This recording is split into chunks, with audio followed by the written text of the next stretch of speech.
यह कहानी दो दोस्तों की है जो गांव से होते हुए पैदल नए राह के लिए निकल रहे थे। वह दो दोस्त दिन रात चलते हुए अपने मंजिल की ओर बढ़ते जा रहे थे। कुछ दूर चलने के बाद सभी काफी थक जाते हैं क्योंकि रास्ते में काफी गर्मी थी और तेज धूप भी निकला हुआ था। सूरज की तेज किरणें को देखकर रूपेश बोला, यार कितनी तेज धूप है, अभी और दूर जाना है। रूपेश के बात सुनकर उसके मित्र किशन कहता है, हाँ तुमने ठीक कहा, मैं अब अगर एक कदम भी चला तो वहीं गिर जाऊंगा। यार जल्दी से कहीं रहने का इंतजाम करो। किशन को इस हाल में देखकर रूपेश कहता है, यार इस घने जंगल में कहाँ रहने के लिए जगह मिलेगा। रूपेश और किशन दोनों दोस्त पैदल चलते ही जा रहे थे कि तभी उसे कुछ दूर में एक बड़ा सा पेड़ नजर आता है। पेड़ को देखकर दोनों दोस्त जैसे तैसे चलते हुए पेड़ तक पहुंचते हैं और पेड़ तक पहुंचते ही सभी चैन की सांस लेने लगते हैं और वहीं बैठकर आराम करने लगते हैं और दोनों दोस्त आपस में कहते हैं, यहाँ कितनी ठंड है, कितना आराम मिल रहा है। कुछ देर ही आराम किया जाए और हम लोग 2-2 घंटे आराम करने के बाद ही यहाँ से चलेंगे। फिर दोनों दोस्त वहीं आराम करने लगते हैं और आराम करते करते वहीं सो जाते हैं।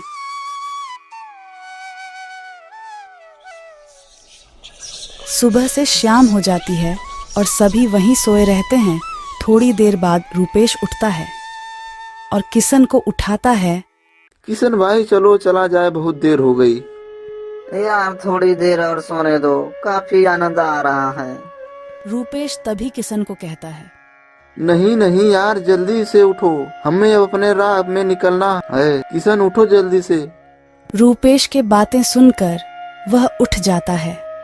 दोनों दोस्त उठते हैं और फिर से सफर में चलने के लिए निकलते हैं। काफी रात हो चुकी थी। किशन को एक गुफा दिखता है और किशन गुफा देकर कहता है, रुपेश यार वहाँ देखो, एक बहुत बड़ा गुफा है। तब रूपेश जवाब में कहते हैं, गुफा से हमें क्या करना है, हमें अपनी राह में चलना चाहिए। हमें जल्द ही अपने मंजिल पे पहुंचना है। तभी गुफा से एक तेज रोशनी आती हुई दिखी। किशन को रोशनी को देखकर रूपेश से कहता है, हमें चलकर एक बार देखना चाहिए कि क्या अंदर है।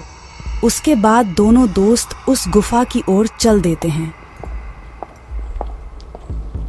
वह थोड़ी ही देर में सभी अंदर पहुंचते हैं और पहुंचते ही किशन को एक सोने का सिक्का जमीन पर गिरा हुआ मिलता है। सिक्का उठाकर किशन कहता है, यार ये देखो, एक सोने का सिक्का मिला मुझे। हाँ यार यह सच में, यह तो सोने का सिक्का है। इसका मतलब अंदर गुफा में ढेर सारे खजाने होंगे और वह सारा खजाना हमारा हो सकता है। हमें अंदर जाना चाहिए। रूपेश के बातें सुनकर किशन दोस्त काफी समझाते हुए कहता है, नहीं यार ये खजाना हमारा नहीं है, इससे कुछ खतरा हो सकता है। हमें अपने मंजिल की ओर जाना चाहिए। पर रूपेश किशन का बात ना समझते हुए और उसे डरपोक कहकर गुफा में जाने को कहता है और किशन को मजबूरन अपने दोस्त के साथ अंदर जाना पड़ता है। जैसे ही दोनों दोस्त अंदर गुफा में जाते, सबकी नज़र दरवाजे पर पड़ी थी। वहाँ 2 बड़े दरवाजे थे और एक दरवाज़ा काफ़ी चमक रहा था। दरवाजे को देखकर रूपेश कहता है, देखो इन दरवाजे के अंदर ही खजाना छुपा हुआ होगा। वह देखो दरवाजे के ऊपर कुछ लिखा हुआ है। हाँ यार लिखा हुआ है, मुझे तो कुछ भी समझ नहीं आ रहा।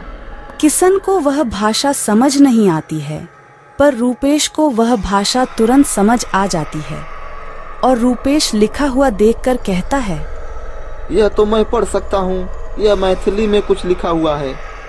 तुरंत ही उसके दोस्त किशन कहता है, तो जल्दी से पढ़ो, जल्द पढ़कर बताओ क्या लिखा हुआ है।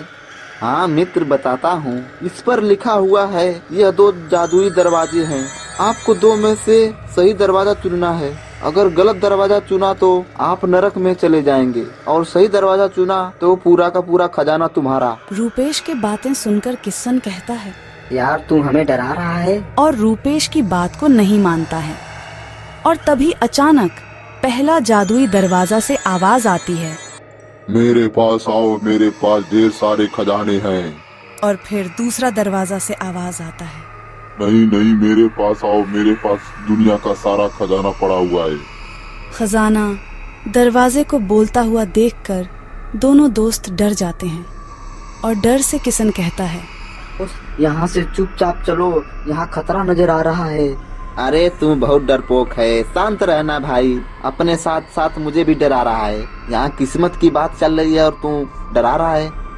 फिर दरवाजे से आवाज आती है। जल्दी मेरे अंदर आ जाओ, मेरे पास खजाना का समंदर है। हा हा हा हा हा। किशन फिर से कहता है, यार यहाँ खतरा है, अगर गलत दरवाजे में गए तो नर्क में चले जाओगे। इतनी चेतावनी के बाद भी उसके दोस्त किशन के बात ना सुनकर उस दरवाजे के अंदर चले जाता है।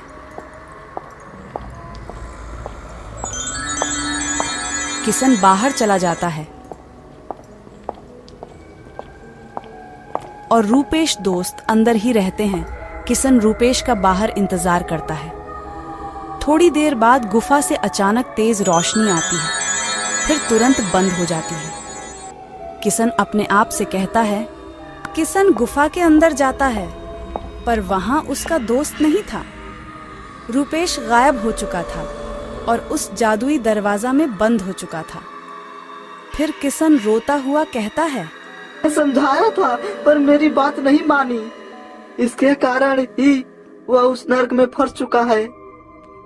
इसके कारण ही वो नर्क में फंस चुका है। एक लोहार श्रीनाथ रहता था। उसका एक भरा पूरा परिवार था।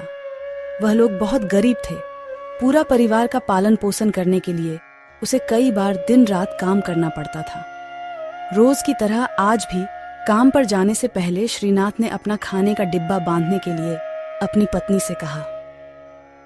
पत्नी जब डिब्बा लेकर आई तो श्रीनाथ ने कहा, देखो मुझे आने में देर हो जाएगी, शायद मैं रात को ही आऊंगा। इतना कहकर श्रीनाथ अपने काम पर निकल गया।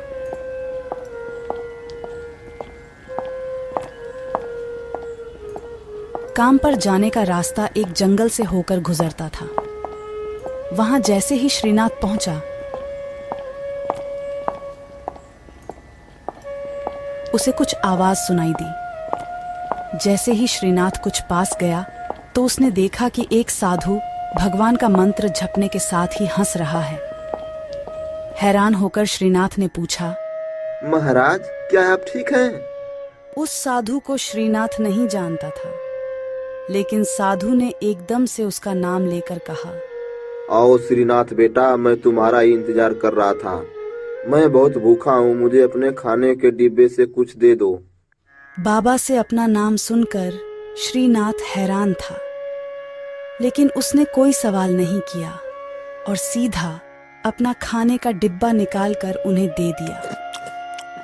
देखते ही देखते बाबा ने श्रीनाथ का सारा खाना खा लिया। उसके बाद उस साधु ने कहा, बेटा मैं तो तुम्हारा सारा खाना खा गया, अब तुम क्या खाओगे? मुझे माफ करो, बहुत भूख लगी थी। कोई बात नहीं महाराज जी, मैं काम के लिए बाजार जा रहा हूँ, तो वहीं से कुछ खा लूंगा। साधु ने भेंट के तौर पर एक जादुई हथौड़ा दे दिया। श्रीनाथ ने कहा, महाराज आपका आशीर्वाद ही काफी है, मैं इस हथौड़े का क्या करूँगा, इसे आप ही रखिए।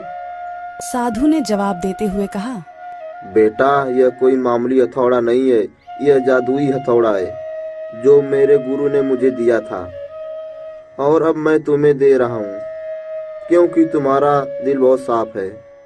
इसका इस्तेमाल अच्छे कामों के लिए करना और किसी दूसरे के हाथ में ये कभी मत देना। इतना कहकर वह बाबा वहां से गायब हो गए।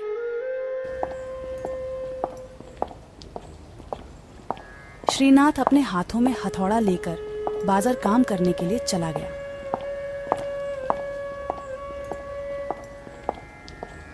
औजार बनाने से पहले उसके दिमाग में आया कि आज इसी हथौड़े से लोहा पीटता हूँ। जैसे ही उसने लोहे पर हथौड़े से चोट मारी, वो सीधा औजार बन गया। दूसरी चोट में लोहे के बर्तन बन गए। श्रीनाथ समझ गया कि यह सही में जादुई हथौड़ा है। वो जो बनाने की सोच के साथ लोहे पर चोट मारता, लोहा सीधा वहीं बन जाता।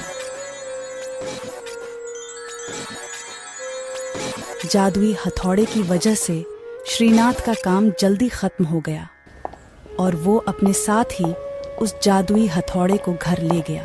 इसी तरह रोज श्रीनाथ उस हथौड़े से जल्दी काम खत्म कर लेता और कई बार ज्यादा बर्तन बनाकर उन्हें गांव के लोगों को भी बेच देता था। धीरे धीरे उसके घर के हालात पहले से कुछ ठीक होने लगे। एक दिन गांव का मुखिया उसके घर आया और बोला, श्रीनाथ बेटा, क्या तुम हमारी एक मदद करोगे? हम गांव वालों को शहर जाने में बहुत ज्यादा समय लगता है। क्या तुम अपने हथौड़े से गांव और शहर के बीच आने वाला एक पहाड़ तोड़ने में मदद करोगे? इससे बीच में एक सड़क बना लेंगे और गांव से शहर का सफर आसान और छोटा हो जाएगा।